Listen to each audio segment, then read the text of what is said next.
Morning ladies, and welcome to the last block in our sampler quilt project. My goodness, I mean, it seems like an awful lot has happened since we started into this at the end of January. And whatever else goes on, at least we'll have a lovely quilt to show for it. Now what we're going to do today is more of a technique than a block per se, but we're going to make a block up out of it. And it is the braid or French braid, which I have here. I have one little section of it here. And we're going to make our 12.5 inch block up out of three 4.5 inch widths. 12.5 by 4.5 inch widths of this. So we'll join them side by side. As I say, you can use this technique at all sorts of scales and for all sorts of lengths, as well as just for making a block. In actual fact, I think a continuous length like this would make a lovely border for a quilt. Because I have quite the collection of scraps, I'm going for a very scrappy look in my braid, and I'm using as many different fabrics as I can find.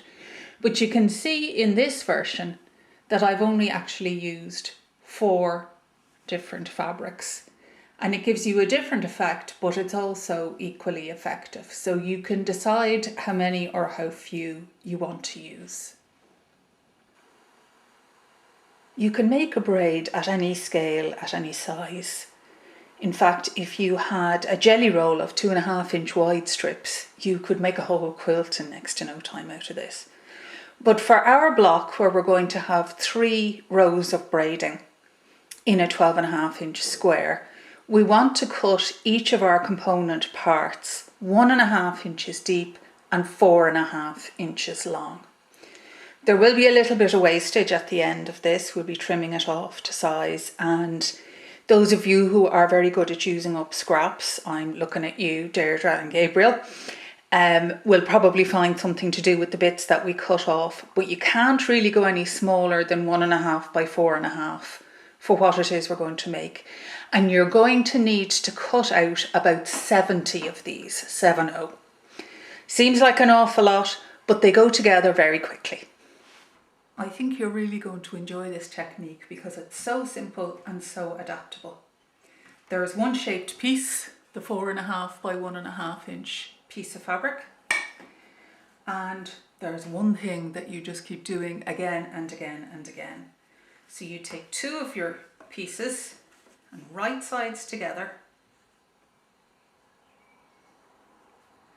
You match them up at right angles at the corner, for all the world like we do when we're making bias tape.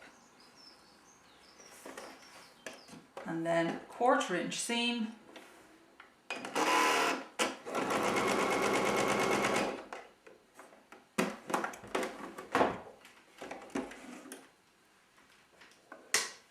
A little trim.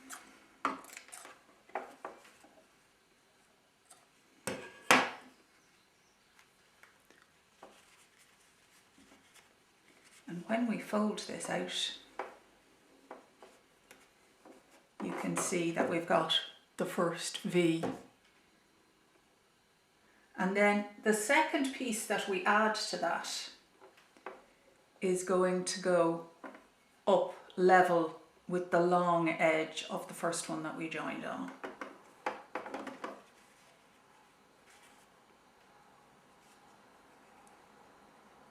So I'm just going to pin this in place.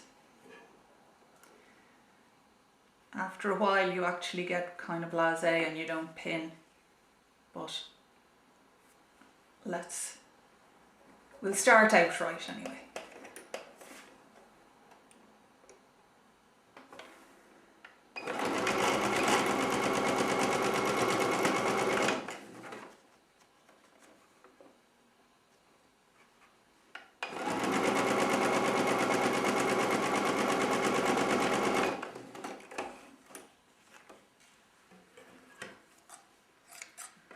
This time I'll give it a quick iron so we can see what progress we're making.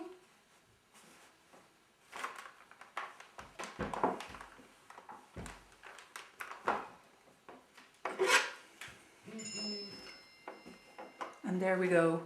You can see that we're adding to that V already.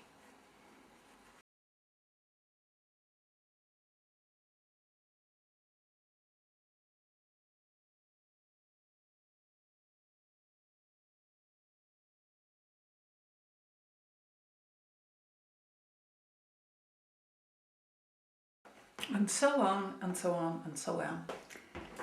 When you have 22 or 23 of the little pieces joined together, you can see that it's plenty longer than your 12.5 inch rule, and you need to cut it 4.5 inches wide, and the center point of the 4.5 inches, so the 2.25 inch line, should be up through the middle point. Now there's two actual sets of middle points there depending on how you want to read it, but just pick one of them and stick with it. They won't all line up perfectly, but as long as it's approximate you'll be fine. And the reason we're cutting it longer than 12.5 inches is to give ourselves a bit of wiggle room in case everything doesn't line up perfectly.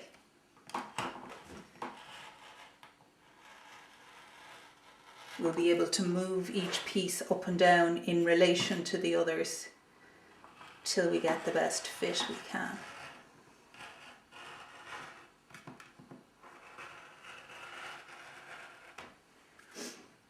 And I'm just going to continue up as far as I can with the 4.5 inch width.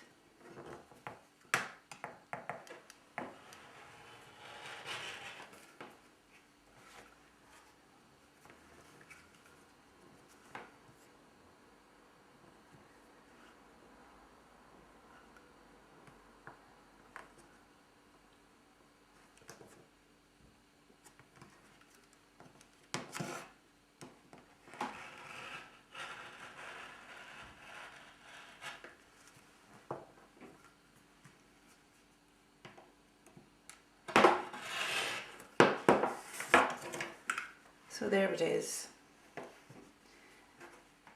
And as I say, there's some very intriguing looking leftovers,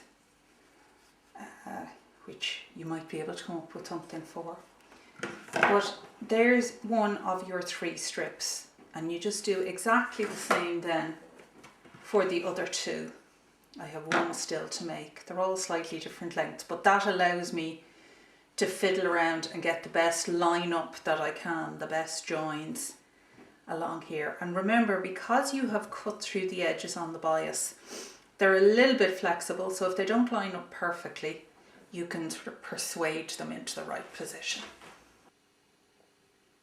My 3 4.5 inch strips are complete now and cut down to the 4.5 inch width. As I say, they're still a little bit longer than 12.5, and that will allow us to match them up so that the zigzag continues across the whole pattern. And before I sew, I have a bit of pinning to do, and obviously I want these points to come together as evenly as possible. Now, depending on how accurate my sewing was, they may or may not want to do that, but I'll do my best. And as I say, because there's a bit of bias stretch because of the way we've cut across the pieces, we have a little bit of room for manoeuvre. So I'm just going to start by matching up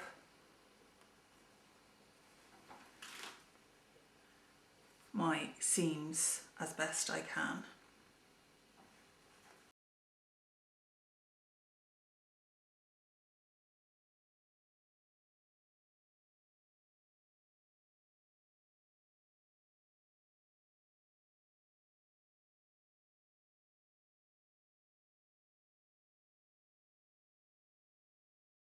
And because there's quite a lot of bulk in the seam, we might be as well to press it out flat rather than pressing it to one side.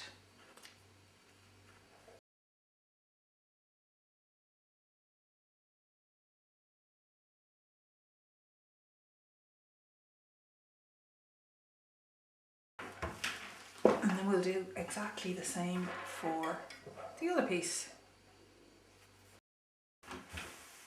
And that's the basis of our square.